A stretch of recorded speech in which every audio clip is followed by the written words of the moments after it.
Yes, gang, what's going on? We're in Steam sale season. I've been testing out some games here on my Steam Deck. I have some recommendations for you, hopefully some that you maybe never heard of before. Try to keep this a little bit indie in this video. So yeah, let's get into some really cool stuff that I think you should play on your Steam Deck. This will also work on Linux as well. I've tested them on my desktop behind me. So yes, Steam Deck games that I think you should be picking up during the Steam winter sale, and maybe put them on your wish list. You might be able to pick them up cheaper even later down the line as well. Just want to say before we get into this, if you love gaming, be that Linux, be that Steam Deck, be that any other platform for that instance, then stick around. I'd love to have you join the team. Subscribe to the channel. I want to make more content of this, and it really does help me out, probably more than you know. Cheers.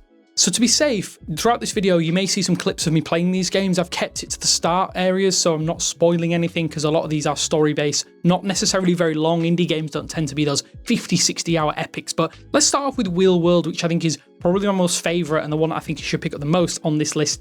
This is effectively like I guess it's a twee cycling simulator, and it reminds me a lot. Basically, if you've ever seen in my previous videos, I'm obsessed with the game Sable, so I'm looking out there for games that evoke that same sense of exploration that I've had with Sable, and this is one of the few that I think does that. So the difference here is, instead of having a hover bike and riding around the desert, you actually have an actual bicycle that you can upgrade, you can race people, you can explore this pretty gorgeous looking, I guess it's an island of sorts. It looks fantastic. It runs incredibly well on the Steam Deck. I can get a locked 45 frames per second at medium settings, which is basically the dream with any Steam Deck game. If you're a Steam Deck gamer like me, you'll know exactly what I'm talking about. It's fantastic. I really recommend playing this for yourself, or at least trying it out. You've got 2 hours, as always with every Steam game. You can always get a refund. I think it's under £10 here in the UK on the Steam store, which I think is a great bargain, as it were. You get a lot of gameplay for your money. I played about 4 or 5 hours at this point, which is probably the sweet spot for a lot of games in general. I think by that point in time, if I'm not hooked, then yeah, it's going to get ditched. This is one of the few games I'm going to keep returning to. This really fascinating gameplay. You racing against other bikes on it. You can upgrade your bike. Highly recommend this one. Now, I'm obsessed with Balatro. I'm sure a lot of you out there are as well, and I've been looking for a replacement to that because I've basically completed the game, all but a few little things left to complete the achievements list. One that I've found out about recently is a game called Dogpile. Now, someone told me this was Balatro with dogs, which already sold me on it, but it's a little bit different. I think this is more like Tetris with cards thrown in. You do have certain perks and things like that you can add to this. Visually, it's absolutely gorgeous. It's really addictive. I love the art style. I'm not necessarily well versed in the mechanics of the game quite yet. I've played for about 4 or 5 hours of this one as well. It just seems to be one of those games that you can play for an hour here and there. There's lots of little perks that you can add, and they're all dog themed. All of the dogs have their own little power-ups and certain negative and positive traits, or good or bad traits, I think they're called in this game. This looks the best of any game that I've played recently, a 2D game of this type. Highly recommend checking this one out. If you're into these, I guess it's a roguelike of sorts. You're kind of just clearing it. I liken it more to Tetris, because you're clearing it like lines, and each of these dogs combine, and then you build a bigger dog, and then eventually the aim is to get, I don't know what type of dog it is, but it's the Beethoven style dog. You'll know what I'm talking about. Once you do that, you completed the game. You unlock different decks. I've only locked a couple at this point in time, but yeah, this has been one of those ones that I found out about recently. Someone told me about it, and I had to share it with you. I think this is fantastic if you like these quick, really easy to pick up and play games. Really good fun. So I'm a kid of the 90s, so that means I love side-scrolling platformers, and one of my favorites, it is an older game. This is Owlboy. It looks unbelievable. The sound effects, the gameplay. It's such a fantastic game, and I think it's one of those ones that I've had on my wish list for a really long time, and it's slowly started to creep below that £4 to £5 mark, I think, which is a sweet spot for me anyway with Steam Deck games.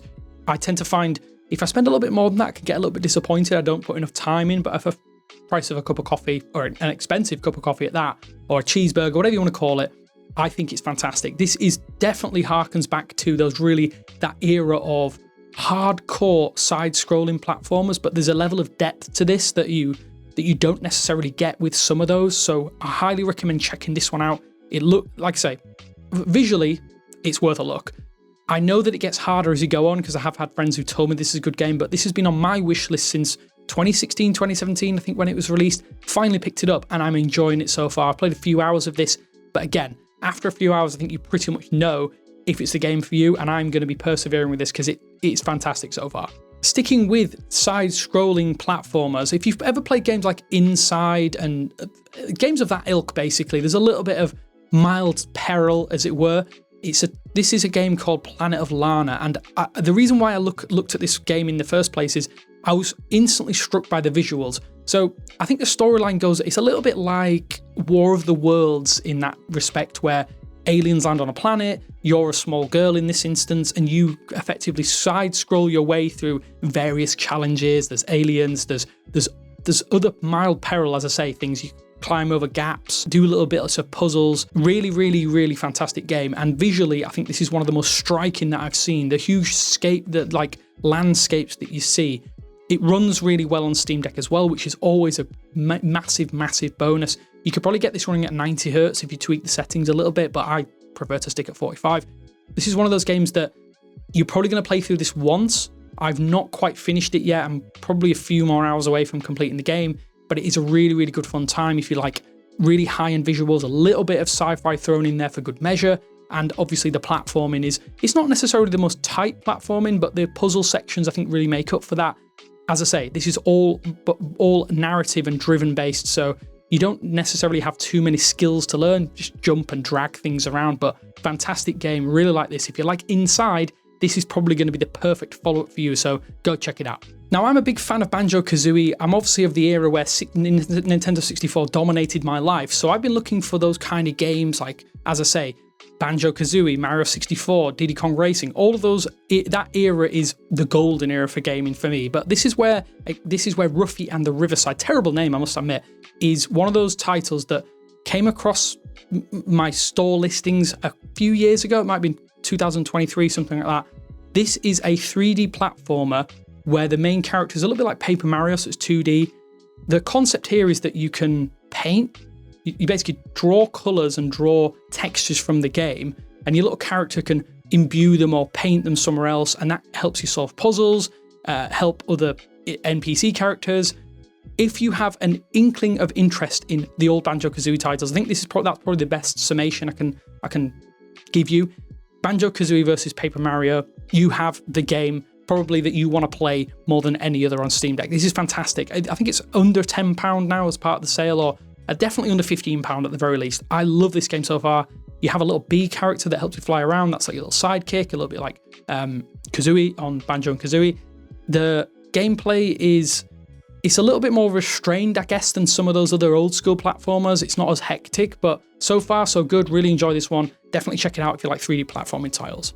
And if you're like me and you're a massive fan of the Tony Hawk series, but disappointed at the latest Tony Hawk's 3 and 4 remake that's come out, don't get me wrong, I probably will pick that up at some point.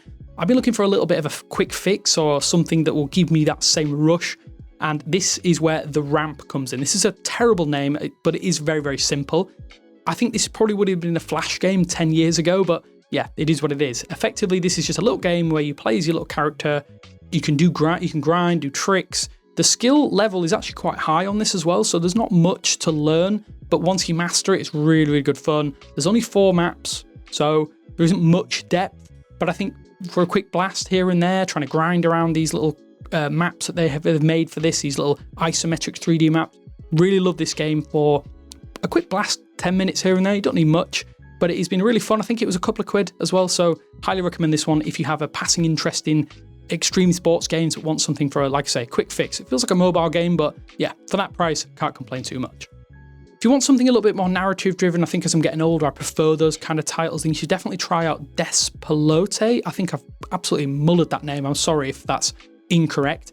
But this is a story of a young kid in early 2000s Ecuador, and it's about their life experience around Ecuador, the football team, the national football team, trying to qualify for the World Cup in 2002. So there is some historical accuracy there.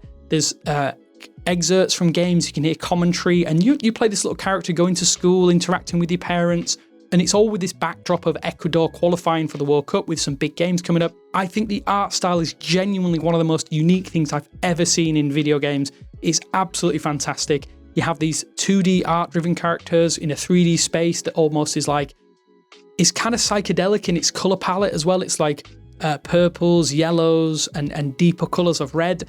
it genuinely is such a fantastic game, and you basically go through the narrative from this child's point of view. I'm guessing it's a developer here. I know that this was it was up for an award at the Game Awards 2025, so it's definitely in good company, but I don't think it quite has had the downloads or the actual exposure that it probably deserves.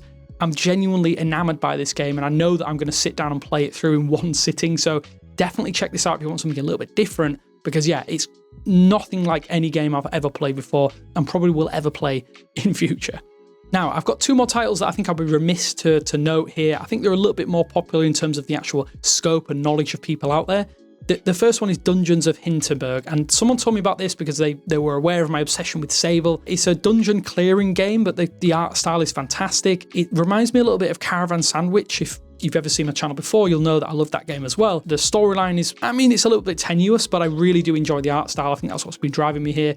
The gameplay is not necessarily the deepest, but it's one of those titles that I think if you like art style, you like something that's going to have a little bit of depth but not too much, you can just kind of dip in and dip out. Really fantastic game. Really love every aspect of it so far. Again, it's going to be one of those games that I'm kind of holding off trying to complete, because once I've finished it, then there's not going to be anything else that kind of scratches that itch, as it were. And my final recommendation for you is if you can pick this up for under £5 to £6, Viewfinder is genuinely fantastic. This is a really interesting 3D puzzle platformer game where you have a camera, like a Polaroid camera, and you use those Polaroids to solve 3D puzzles. There's lots of different aspects of the game that can be thrown in here. You can break the levels, you can try and solve it any way you really want, if that makes sense. Sometimes there are independent solutions that you have to do, but I've played through this game for hours at this point in time. I really love this for a quick blast, a level here, a level there. And there's also a really good narrative point in this as well. So it isn't just a puzzle game for the sake of being a puzzle game. It genuinely runs fantastic on the Steam Deck as well. Stable 45 frames a second at medium to high settings, which is always a benefit. I think that's one of the reasons why I'm recommending this, not just the fact that it is genuinely fun, but I highly recommend that you go and check this out if you can. I don't know if there's a demo, but if there is, go test that out for yourself. If you love puzzle games, this is a fantastic addition to any Steam library. So I know I haven't been the most exhaustive list there. There's a lot of things on the Steam sale pages that you can pick up that I think at, say, full price, definitely not a buy.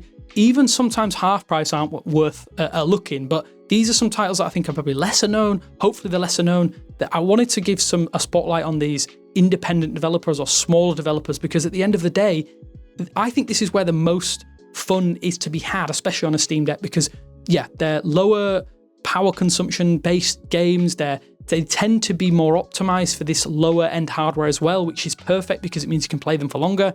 There are some other titles, I think, if you want to check them out, definitely go check out Red Dead Redemption 1. I think that runs fantastic on Steam Deck.